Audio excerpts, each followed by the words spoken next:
Apa khabar semua? Saya Lee Kwek Hui, boleh panggil saya Miss Lee. Video ini adalah membincang tentang bab 3 keanjalan permintaan dan penawaran. Okey, untuk bab ini kita mempunyai dua subtopik yang berkenaan dengan keanjalan permintaan dan keanjalan penawaran. Okey, berkenaan dengan keanjalan permintaan, kita mempunyai 3 subtopik kecil yang berkenaan dengan keanjalan permintaan harga, keanjalan permintaan silang dan keanjalan permintaan pendapatan. Okey, untuk pembelajaran kita masih fokus tentang keanjalan permintaan harga. Okey, berkenaan dengan keanjalan permintaan harga, bagi video yang lepas, Miss bincang tentang definisi, rumus, darjah. Dan untuk pembelajaran kita pagi video ini, kita akan fokus tentang apakah itu penentu keanjalan permintaan. Okey, bagi penentu keanjalan permintaan ini, so ada sebanyak 5 penentu lah yang kita akan kaji nanti. Jadi untuk penentu keanjalan permintaan yang pertama, kewujudan barang pengganti, diikuti dengan kepelbagaian kegunaan sesuatu barang, peratus perbelanjaan daripada pendapatan, kepentingan sesuatu barang dan akhirnya kesetiaan terhadap jenama. Okey, jadi nanti kita akan fokus ke 5 penentu keanjalan permintaan ini.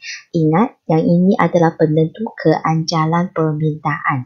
Bukan penentu permintaannya, sebab penentu permintaan itu pelajar sudah belajar dekat bab 2 yang berkenaan dengan harga barang lain, cita rasa, masih ingat yang itu kan?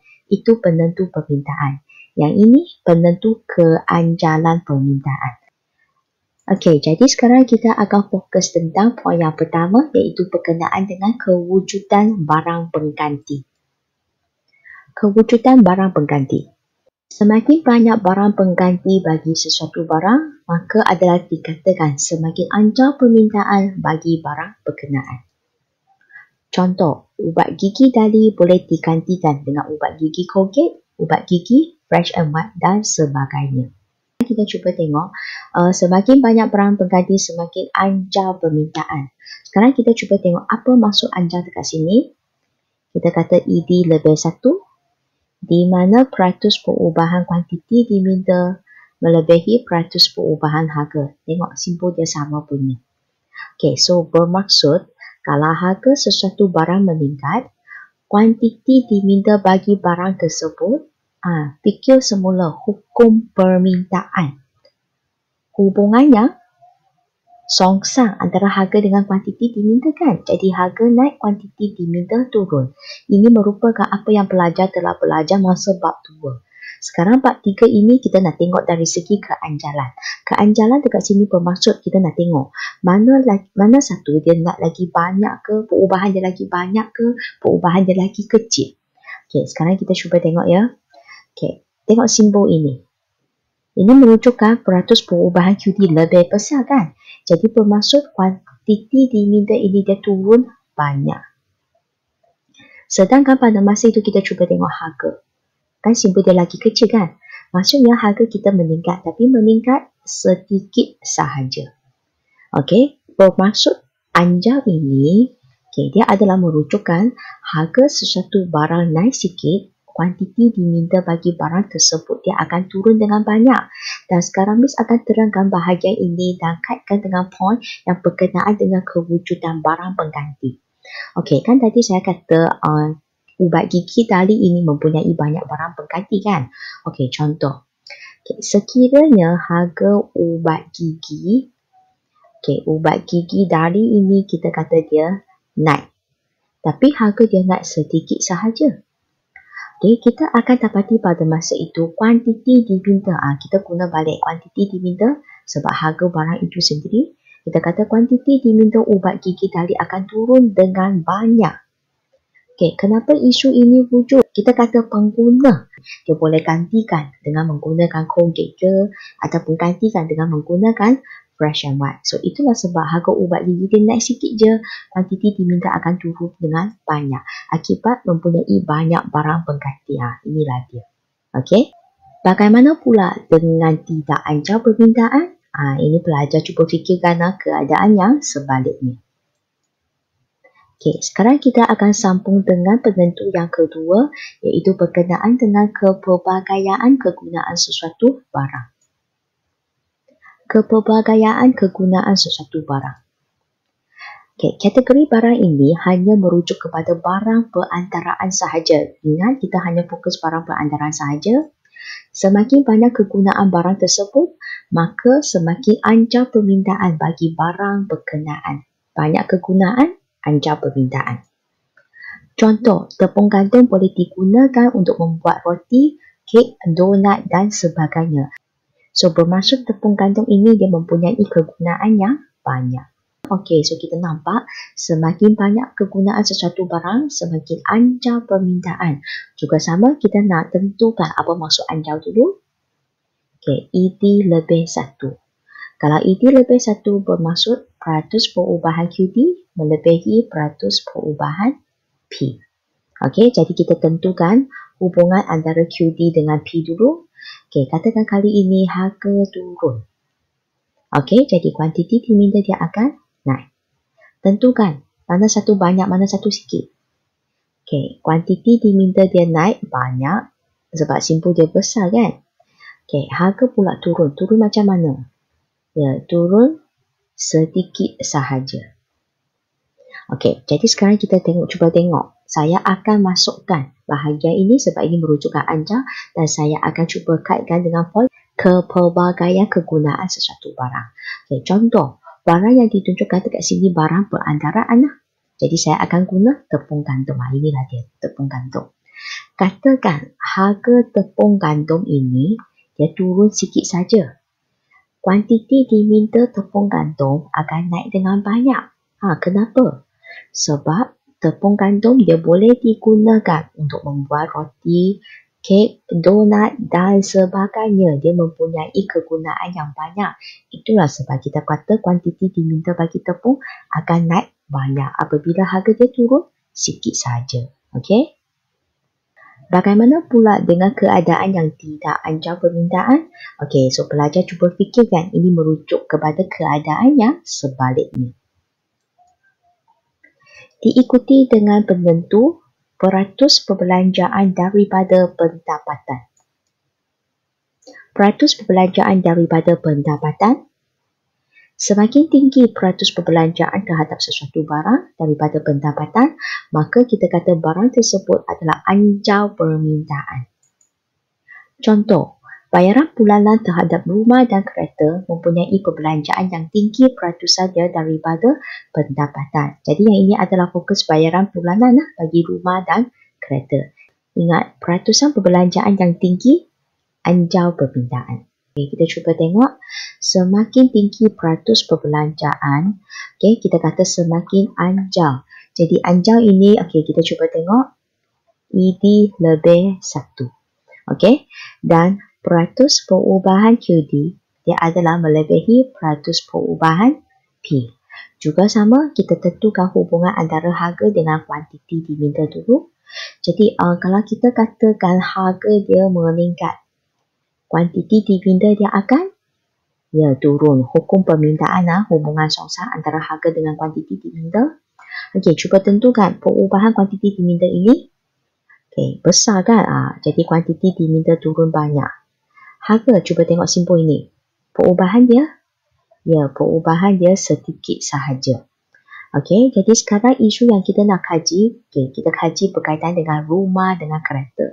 Sebab kita kata bayaran bulanan, kita punya installment okey, sebenarnya dia merupakan perbelanjaan yang tinggi daripada pendapatan, tinggi peratusan dia.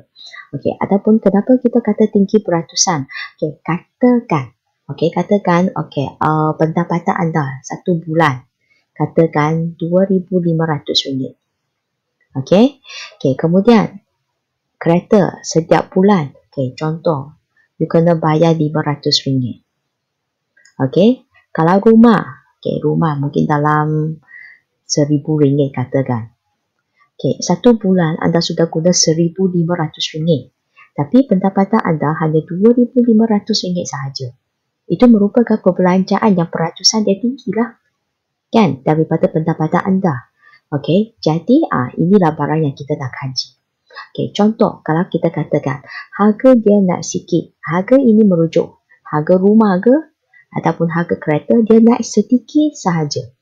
Okey, kuantiti diminta bagi barang berkenaan akan turun dengan banyak. Kenapa? Sebab kita kata bayaran bulanan terhadap rumah ke kereta merupakan perbelanjaan yang tinggi. Peratusan dia daripada pendapatan. Disebabkan setiap bulan dia kena bayar banyak. Jadi menyebabkan kuantiti diminta dia akan turun dengan banyaklah apabila harga dia naik. Walaupun naik sikit sahaja. So itu maksudnya anjau permintaan. Okey? Bagaimana pula dengan keadaan yang tak anjau permintaan? Okey, ini adalah keadaan yang sebaliknya. Pelajar cuba fikirkan. Seterusnya, kepentingan sesuatu barang. Kepentingan sesuatu barang.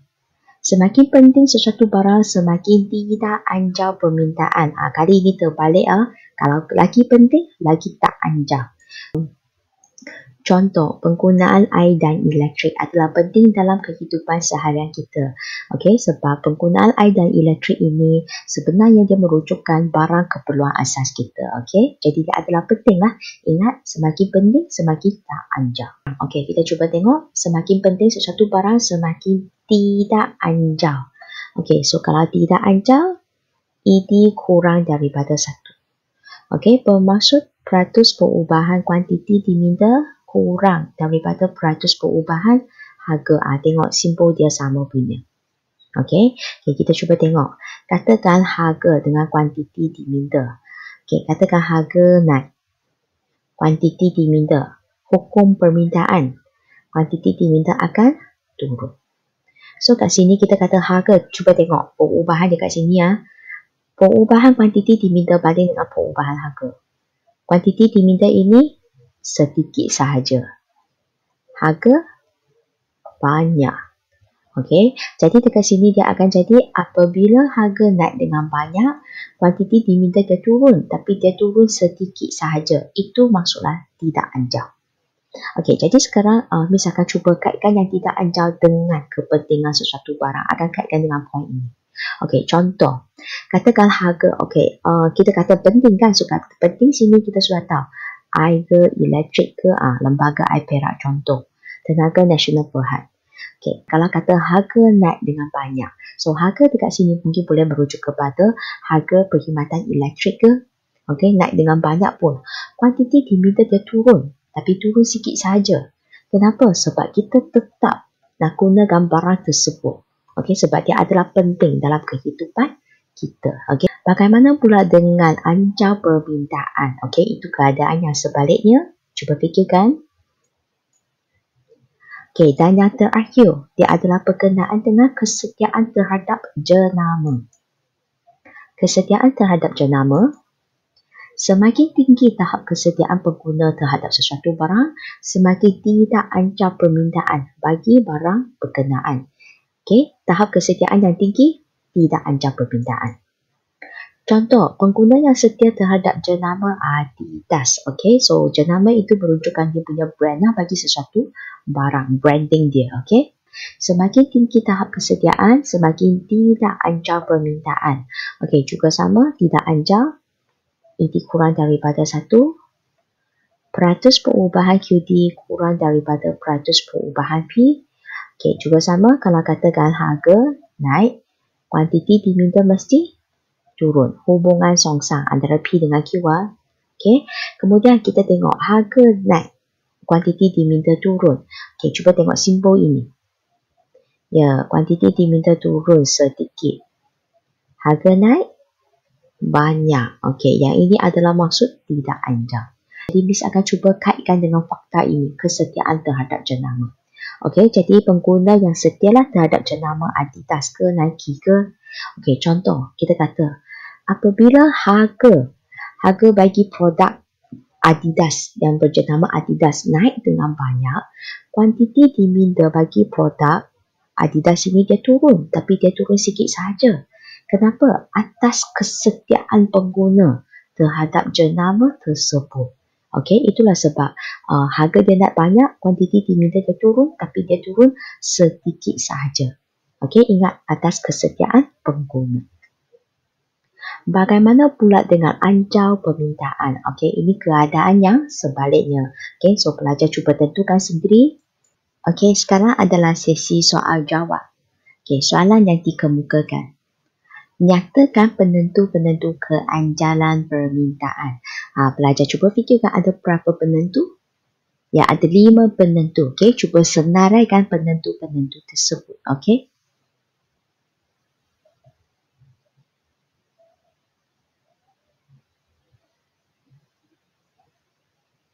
Okey, kita cuba tengok apakah 5 penentu tersebut. Okey, jadi bagi penentu yang pertama berkenaan dengan apa tu? Ya, barang pengganti. Jadi, kewujudan barang pengganti. Okey, yang seterusnya berkenaan dengan apa? Kepelbagaian kegunaan sesuatu barang. Ingat, barang dekat sini dia hanya merujuk kepada barang perandaran sahaja. Okey, yang ketiga pula, yang berkenaan dengan perbelanjaan dan pendapatan, iaitu peratus perbelanjaan daripada pendapatan. Okey, yang seterusnya, kepentingan sesuatu barang, dan lagi satu yang akhir itu adalah kesediaan pengguna terhadap jenama. Okey, so itu adalah penentu-penentu bagi keanjalan permintaan. So ingat ya, kena hafal penentu-penentu ini. Okay, jadi setakat ini saja untuk sesi soal jawab kita. Dan demikian kita pun sudah bincang tentang penentu keanjalan permintaan. Jadi untuk video yang seterusnya, misalkan terangkan apakah hubungan TR ataupun TE di sepanjang kelok permintaan. Sebagai tanda penghargaan dan sokongan anda terhadap video yang saya hasilkan ini, ingat subscribe YouTube channel saya, like serta share kepada rakan-rakan yang lain. Saya Lee Kwek Hui. Saya merupakan pensyarat ekonomi dari Kolej Matrikulasi Perak. Saya juga merupakan peserta bagi Akademi YouTuber Guru Malaysia. Sekian, terima kasih. Okey, kita jumpa lagi pada video yang seterusnya. Bye-bye.